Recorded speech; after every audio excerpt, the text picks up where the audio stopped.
ابنی حاضہ سید، میرا یہ بیٹا سردار ہے۔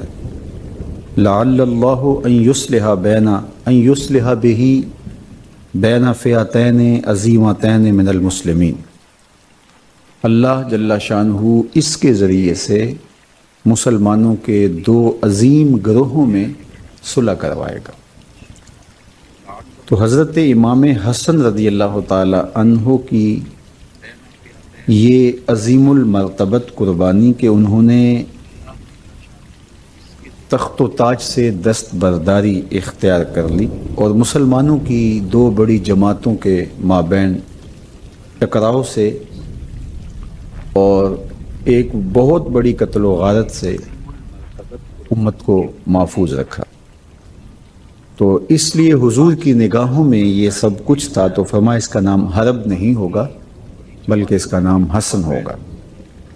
اور یہ نام سب سے پہلے حضرت امام حسن کے لیے ہی رکھا گیا۔ اس سے قبل عرب میں یہ لفظ تو موجود تھا لیکن کبھی کسی کا یہ نام نہیں رکھا گیا تھا۔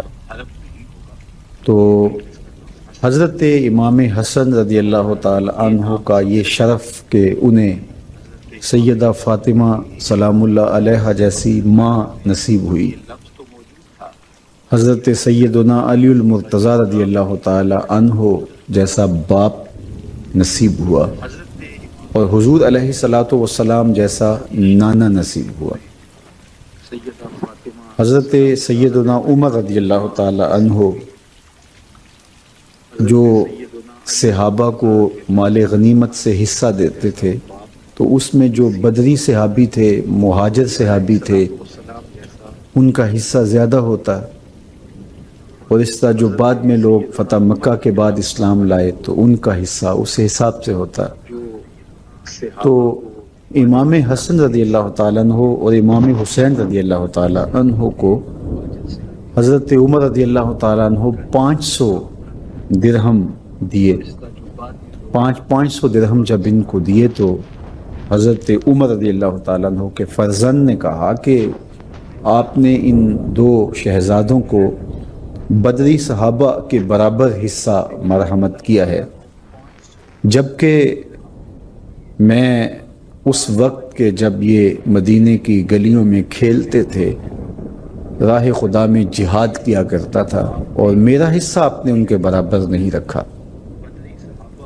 کیونکہ حضرت امام حسن رضی اللہ تعالی عنہ نے حضور علیہ السلام کی حیات طیبہ میں 7 سال اور کچھ مہینے پائے ہیں، پھر حضور کا وصال ہو گیا، اور بہت تھوڑا وقت بظاہر آپ کو ملا ہے۔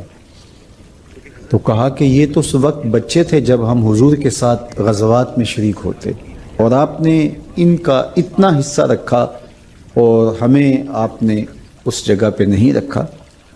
تو حضرت عمر رضی اللہ تعالی عنہ نے اپنے بیٹے سے مخاطبت کرتے ہوئے کہا، فاتح ابن کا ابی ہما و امن کا امہما، کہا کہ ان کے باپ کی طرح کوئی باپ لا کے دکھا، ان کی ماں جیسی ماں لا کے دکھا، ان کے نانے جیسا نانا لا کے دکھا، ان کی نانی جیسی نانی لا کے دیکھا۔ کہا تم کس طرح اپنے آپ کو ان سے موازنے میں رکھ سکتے ہو؟ تو وہ خاموش ہو گئے۔ تو ان کا یہ شرف کہ حضرت نبی اکرم صلی اللہ علیہ وآلہ وسلم کا فرزند ہونا، حضور نے ابنی کہا، میرا بیٹا، اور حضور نے خود تہنیک دی، جو گٹی دی جاتی ہے بچے کو جب امام حسن پیدا ہوئے، تو حضور نے خود تہنیک دی اپنے لعاب رحمت سے، اور پھر ان کے لیے حضور نے عقیقہ بھی خود فرمایا، جانور ذبح کیا۔ ان کے 7ویں دن بال اتروائے گئے اور بالوں کے وزن کے مطابق چاندی صدقہ کی گئی۔ تو فضل و شرف اور عظمت و رفت کا جو مقام حضرت امام حسن اور امام حسین رضی اللہ تعالیٰ عنہ کو میسر آیا، وہ کسی اور کا مقسوم کیسے ہو سکتا ہے؟ اس لیے کہ وہ فرزند رسول ہیں، اور حضور نے ان کو اپنا بیٹا کہہ کے پکارا ہے، اور جس طرح ان کے لاڑ دیکھا کرتے، ان سے محبت کیا کرتے اور لوگوں کو اس بات کی ترغیب دیتے کہ ان کے ساتھ محبت کرو۔ اللہ کے محبوب علیہ الصلوۃ والسلام نے حضرت امام حسین رضی اللہ تعالیٰ عنہ اور امام حسن رضی اللہ تعالیٰ عنہ کو اپنے مبارک کندھوں پہ اٹھایا ہے اور سوار کر کے حضور نے ان کو تکریم دی، ان کے ساتھ شفقت فرمائی۔ امام حسن رضی اللہ تعالیٰ عنہ کے بارے میں آتا ہے کہ وہ حضور علیہ الصلوۃ والسلام کی شبیہ تھے۔ کوئی شخص حضور علیہ الصلوۃ والسلام کی شبیہ حضرت امام حسن کی طرح نہیں تھا۔ اللہ نے ان کو یہ اعزاز دیا۔ امام بخاری نے حضرت انس بن مالک رضی اللہ تعالیٰ عنہ سے اس حدیث کو روایت کیا ہے کہ لم یکن احد اشبہ بن نبی صلی اللہ علیہ وسلم من الحسن بن علی، حضرت حسن بن علی سے زیادہ حضور کے مشابہ کوئی نہیں تھا، شکل و صورت میں، عادات میں، اعتبار میں، طرز زندگی میں، عبادات و ریاضات میں حضرت امام حسین کی شان نرالی تھی اور امام حسن کا درجہ بہت اونچا اور بہت بلند اور بہت بالا تھا۔ تو اللہ نے ان کو یہ اعزاز اور یہ شان حضور علیہ السلام کے صدقے سے عطا کی تھی، اور اللہ کے محبوب علیہ السلام نے اللہ کی بارگاہ میں دعا مانگی، جس کو امام بخاری نے بھی امام مسلم نے بھی اپنی اپنی اسناد کے ساتھ روایت کیا ہے۔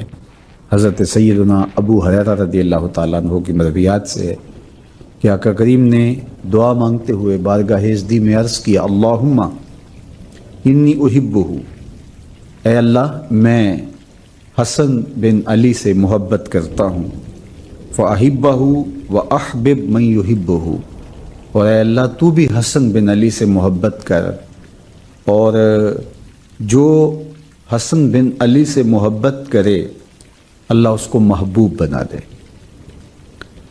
لوگوں کے دل میں اس کی جگہ پیدا ہو جاتی ہے جو حضرت امام حسن رضی اللہ تعالی عنہ سے محبت کرتا ہے۔ تو یہ اعزاز اور یہ تکریم اور یہ شان و شوکت اور یہ رفعت کہ حضور ان کی محبت کی دعا مانگے اور اللہ سے عرض گزار ہوں کہ مالک ان سے تو بھی پیار کر، اور جو ان سے محبت کرے میرے مالک تو اس سے بھی پیار کر۔ تو گویا حضرت امام حسن رضی اللہ تعالی عنہ سے جو پیار کرتا ہے وہ حضور کا بھی محبوب ہوتا ہے اور میرے رب کا بھی محبوب ہوتا ہے، اور محبوب الخلائق بھی ہو جاتا ہے، تمام مخلوقات بھی اس سے پیار کرنے لگ جاتی ہیں۔ اور ان سے پیار کیوں نہ کیا جائے جب ان کی نسبتیں اتنی اونچی ہیں اور انہوں نے اس امت کو اتنا بڑا انعام دیا۔ جب یہ لشکر آمنے سامنے ہوئے، حضرت امیر معاویہ رضی اللہ تعالیٰ عنہ اور حضرت امام حسن رضی اللہ تعالیٰ عنہ دونوں کے لشکر آمنے سامنے ہوئے، تو جو موقع کے عینی شاہد ہیں وہ بتاتے ہیں کہ وہ پہاڑوں کی صورت کے اندر لشکر تھے، اور اگر یہ لشکر ٹکرا جاتے تو کیا ہوتا۔ لیکن حضرت امام حسن رضی اللہ تعالیٰ عنہ نے اس موقع پر صلح فرما کے اس امت پر بہت بڑا احسان کیا، دست بردار ہو گئے۔ تخت و تاج کو چھوڑنا اور سلطنت پر آپ موجود تھے۔ خلافت راشدہ حضور نے فرمایا تھا کہ 30 سال ہوگی، اور 30 سال مکمل نہیں ہوتے اگر 6 ماہ حضرت امام حسن کے شامل نہ کیے جائیں۔ تو گویا یہ 5ویں خلیفہ راشد ہیں، اور ان کی خلافت کے بغیر خلافت راشدہ کی تکمیل نہیں ہوتی۔ تو آپ نے خلافت سے دستبرداری اختیار کر لی صرف امت کو بچانے کے لیے، امت کو قتل و غارت سے محفوظ رکھنے کے لیے، اور اس کا صلہ حضرت امام حسن رضی اللہ تعالیٰ عنہ کو کیا دیا جائے گا؟ ایک تو اللہ کے محبوب علیہ الصلوۃ والسلام نے اعزاز دیا، ابن ھذا سید، یہ میرا بیٹا سردار ہے۔ اللہ اس کی وجہ سے مسلمانوں کے 2 بڑے گروہوں کو صلح کی طرف لے آئے گا، اور یہ سبب بنیں گے مسلمانوں کی صلح کا۔ اور دوسری بات یہ کہ حضرت امام مہدی جب قرب قیامت میں تشریف لائیں گے تو وہ حضرت امام حسن کی نسل سے ہوں گے۔ اور آپ جانتے ہیں کہ حضرت امام مہدی کی خلافت علی منہاج النبوہ ہوگی، اور وہ خلافت پوری دنیا پر ہوگی، پوری دنیا پر اسلام کا جھنڈا لہرائے گا، اور اللہ ان کے ذریعے سے ایسا پائیدار امن قائم کرے گا کہ گھاٹ کے اوپر بھیڑیا پانی پی رہا ہوگا تو بھیڑ بھی آ کر ساتھ پانی پینے لگ جائے گی، اس کو فکر نہیں ہوگا کہ یہ بھیڑیا مجھے چیر پھاڑ کے کھا سکتا ہے، اسے یہ پتہ ہوگا کہ مسلمانوں کا امیر امام مہدی موجود ہے۔ ایسا پائیدار امن موجود ہوگا، اسلام کی خوشبو گلی گلی پھیل جائے گی، اور کائنات میں ایک بھی گھر ایسا نہیں ہوگا جس گھر کی چھت پہ میرے حضور کے نام کا جھنڈا نہیں ہوگا۔ اسلام کا پھیلاؤ، اور یہ تخت و تاج چھوڑا تھا حضرت امام حسن رضی اللہ تعالیٰ عنہ نے، اور پھر اللہ امام حسن کی اولاد سے امام مہدی کو یہ اعزاز دے گا کہ پوری دنیا کے اوپر حکومت حضرت امام حسن کے بیٹے کی ہوگی۔ قربانی دینے والوں کی قربانیاں ضائع نہیں ہوتی، ان کی قربانیاں رائے گاہ نہیں جاتی، اللہ ان کا صلہ جمع کر لیتا ہے، یا ان کو دنیا میں دیتا ہے یا آخرت میں دیتا ہے، اور کئیوں کو دنیا میں بھی عطا کرتا ہے اور آخرت میں بھی عطا کرتا ہے۔ نسلوں کے اندر اچھوں کی اچھائی کی برکات پیدا ہوتی، تو حضرت امام حسن رضی اللہ تعالی عنہ کی اس قربانی کو، جو تخت و تاج کی قربانی تھی، اس کا صلہ یہ کہ آپ کے فرزند پوری دنیا کے تخت کے مالک ہوں گے، اور خلافت کی وہ صورت کہ پوری دنیا کے اندر ایسا پائیدار امن قائم ہوگا کہ دیکھنے والا ہوگا۔ تو یہ حضرت امام حسن رضی اللہ تعالی عنہ کی شان ہے، یہ آپ کا مرتبہ ہے اور آپ کو دیا گیا مقام ہے۔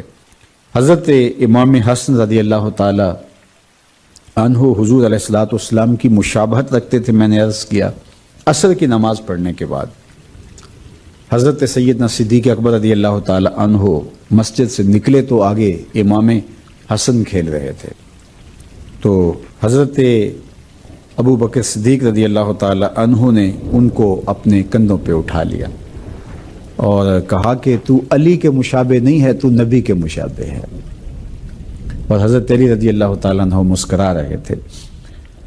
تو یہاں سے یہ بات بھی سمجھ میں آئی کہ اہل بیت کا اور صحابہ کا کتنا گہرا ربط اور تعلق اور محبت کا رشتہ تھا۔ اقبال نے کہا تھا، اے کہ نہ شناسی خفیرہ از جلی ہوشیار باش، اے گرفتار ابو بکر و علی ہوشیار باش۔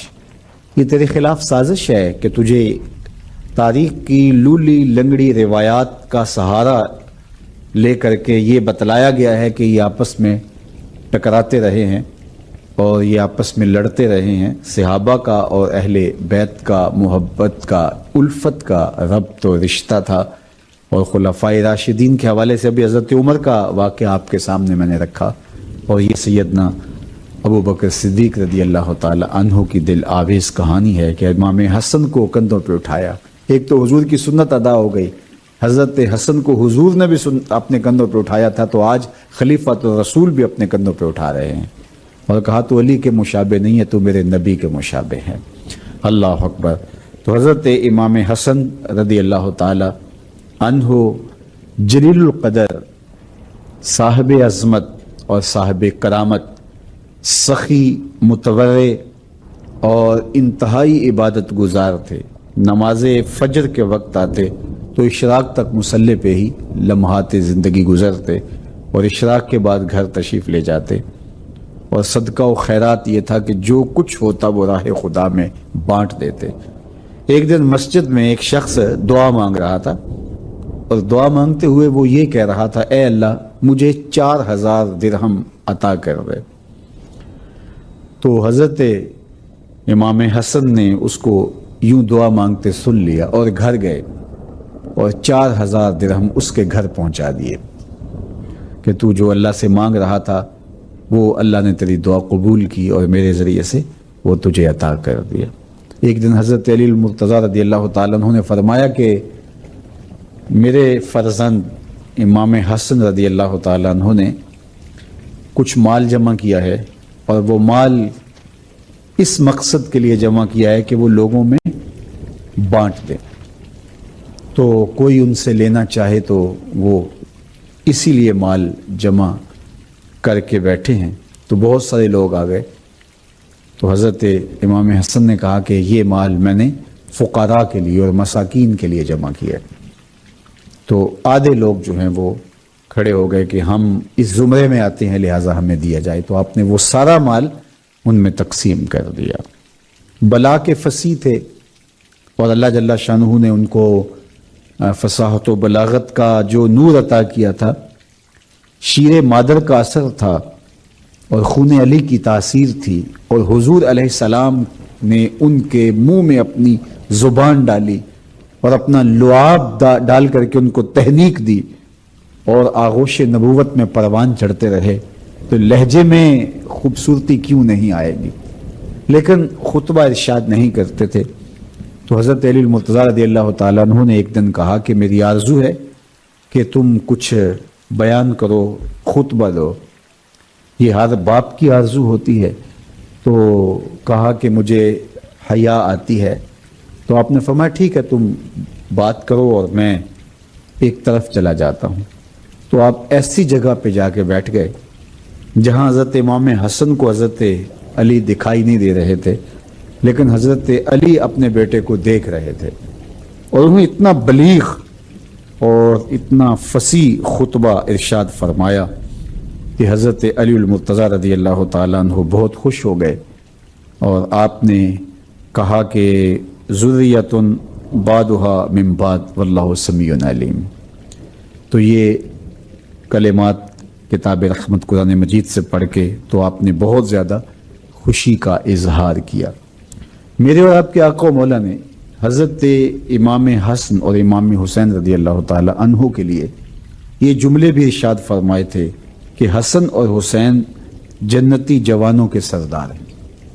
الحسن والحسین سیدہ شباب اہل الجنہ، یہ جنتی جوانوں کے سردار ہیں. اور ایک دفعہ حضرت ابن عمر کے پاس اہل عراق آئے تو کہا کہ ہم کوئی مسئلہ پوچھنا چاہتے ہیں. تو آپ نے فرمایا کہ بتاؤ کیا مسئلہ پوچھنا چاہتے ہو. انہوں نے کہا کہ مچھر کا خون لگ جائے کسی کے لباس پہ تو کیا وہ پاک ہے یا لباس ناپاک ہو جائے گا؟ تو حضرت عبداللہ بن عمر رضی اللہ تعالی عنہ یہ بات سن کر کے سخت غصے میں آ گئے اور فرمانے لگے کہ تم مچھر کے خون کے بارے میں مجھ سے پوچھ رہے ہو اور تم نے رسول اللہ کے نواسے کا خون بہا دیا.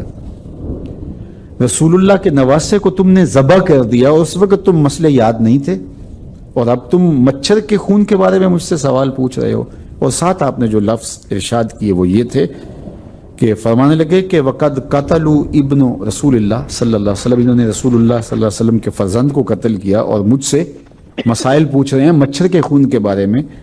اور ان میں سے ایک فرزند کو شہید کیا کہ جن کے بارے میں نے یہ سنا وسمعت رسول اللہ صلی اللہ علیہ وسلم یقول، حضور کو میں نے یہ فرماتے ہوئے سنا ان الحسن والحسین ہما ریحانتا یا من الدنیا، حسن حسین دنیا پر میرے دو پھول ہیں جن کو حضور علیہ السلام پھول قرار دیتے ہیں.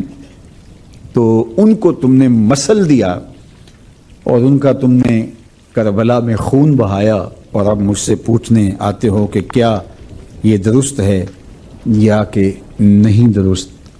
حضرت امام حسن رضی اللہ تعالیٰ عنہ 7 سال اور کچھ ماہ حضور علیہ الصلوۃ والسلام کی صحبت میں وقت گزارا ہے، اور حضور سے کچھ چیزیں انہوں نے سنی بھی ہیں. ان میں سے 13 احادیث انہوں نے روایت کی. ان میں سے وہ معروف روایت کہ حضور نے ارشاد فرمایا دا ما یریبو کا الا ما لا یریبو کا، کہ جو تجھے شک میں ڈالے اس کو ترک کر دے اور اس کو اختیار کر جو تجھے شک میں مبتلا نہ کرے. حضرت امام حسن فرماتے ہیں کہ یہ بات میں نے حضور سے حفظ کی تھی، حضور سے میں نے یاد کی تھی. تو آقا کریم نے اچھی طرح سے اصول دین راسخ کر دیا ان کے تباہ میں، اور عملی تربیت بھی کی ایک دفعہ کھجوریں پڑی ہوئی تھیں اور صدقے کی کھجوریں تھیں. حضرت امام حسن بچے تھے، گھر سے نکلے، چونکہ ان کے گھر کا دروازہ مسجد نبوی کے اندر کھلتا تھا. کتنے خوش نصیب لوگ ہیں کہ ان کے گھر کا دروازہ مسجد نبوی کے اندر کھلتا تھا، گھر سے باہر نکلتے تو مسجد نبوی کا صحن میسر آتا. اللہ اکبر. تو کھجوریں پڑی تھیں تو ایک کھجور اٹھائی اور اس کو جلدی سے منہ میں ڈال لیا. تو آقا کریم نے دیکھا تو حضور تیزی کے ساتھ آگے بڑھے اور کاخ کاخ کہہ کے حضور نے روکا اور انگلی ڈال کر کے کھجور ان کے منہ سے نکال دی اور فرمایا ہمارے اوپر صدقہ جائز نہیں ہے، ہمارے اوپر حرام ہے صدقہ. تو حالانکہ جو کھجور کھا چکے تھے اس کی جگہ کوئی اور کھجور رکھ دی جاتی یا اس کی قیمت ادا کر دی جاتی، لیکن حضور نے ایسا نہیں کیا. وہ کھجور حلق سے باہر کھینچ کے نکال دی. حضور گوارا ہی نہیں کرتے تھے کہ ان کے پیٹ میں ایسا لقمہ جائے جو ہمارے اوپر جائز نہیں ہے. تو جب اس قدر غذا خالص ہو کہ وہ لقمہ پیٹ کے اندر جانے نہیں دیا جاتا اور شیر بطول سے تربیت پاتے ہیں اور حجرائے رسول کے آس پاس زندگی گزرتی ہے، کبھی حجرے کے اندر ہوتے ہیں، کبھی حجرے سے باہر ہوتے ہیں، اور سیدہ فاطمہ تو زہرا رضی اللہ تعالی عنہا تربیت کرتی ہیں، تو پھر حسن رضی اللہ تعالی عنہ اور حسین ابن علی کی صورت کے اندر ہی جو ہے وہ نہضت اور نشأت ہوگی اور زمانے کو وہ تحفہ دیں گے. حضرت امام حسن کے زمانے میں حالات ایسے تھے کہ صلح کرنا مناسب تھا تو انہوں نے صلح کر لی، اور حضرت امام حسین رضی اللہ تعالیٰ عنہ کے زمانے میں زمینی حقائق یہ تھے کہ اب ٹکرانا ضروری تھا ورنہ اسلام کی قدریں پامال ہو جاتی. تو وہ صرف اپنے 72 افراد کو لے کے میدان عمل میں آ گئے.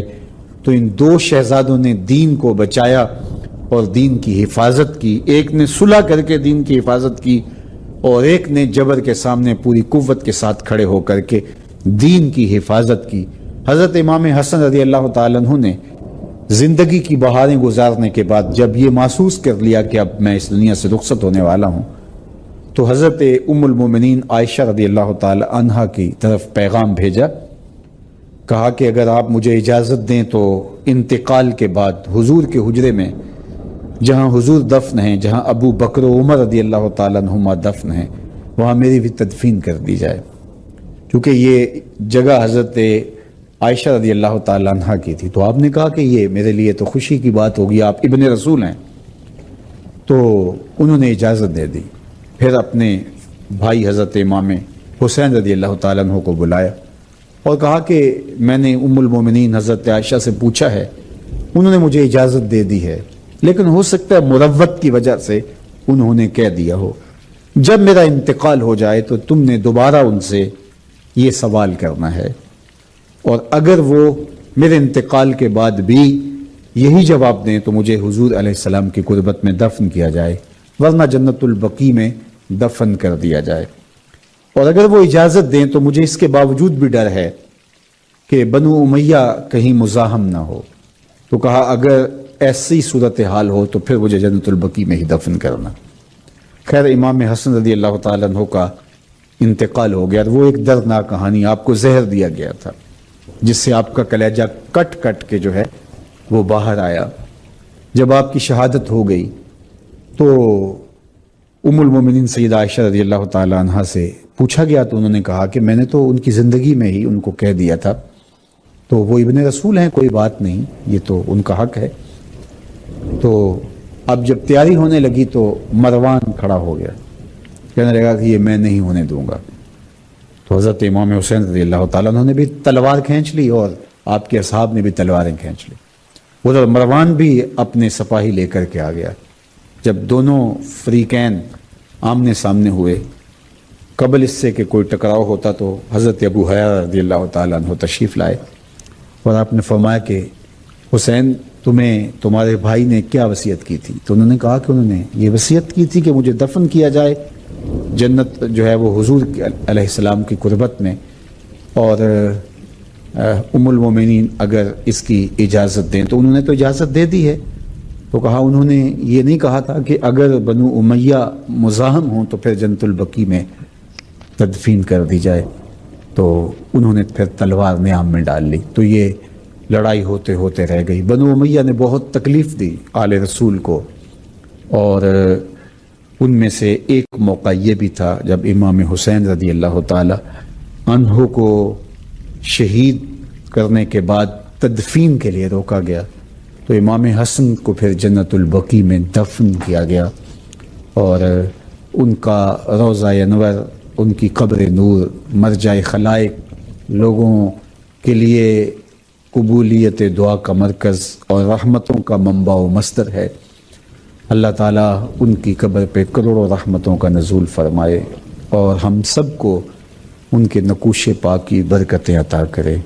فرزند رسول اور پورے بطول سیدنا امام حسن رضی اللہ تعالیٰ عنہ کے درجے اور زیادہ بلند فرمائے، اور اللہ ہم سب کو ان کی عقیدت جو ہمارے دلوں، ہماری روحوں، ہمارے قلوب میں بسی ہوئی ہے، اس میں اور اضافہ اور برکتیں عطا فرمائے۔ آج چونکہ 15 رمضان المبارک تھا، خیر رات تو آج 16ویں ہو گئی، تو ان کے حوالے سے بات کرنا میرے لیے اعزاز اور میرے لیے ایک جو ہے وہ عزت کی علامت تھی۔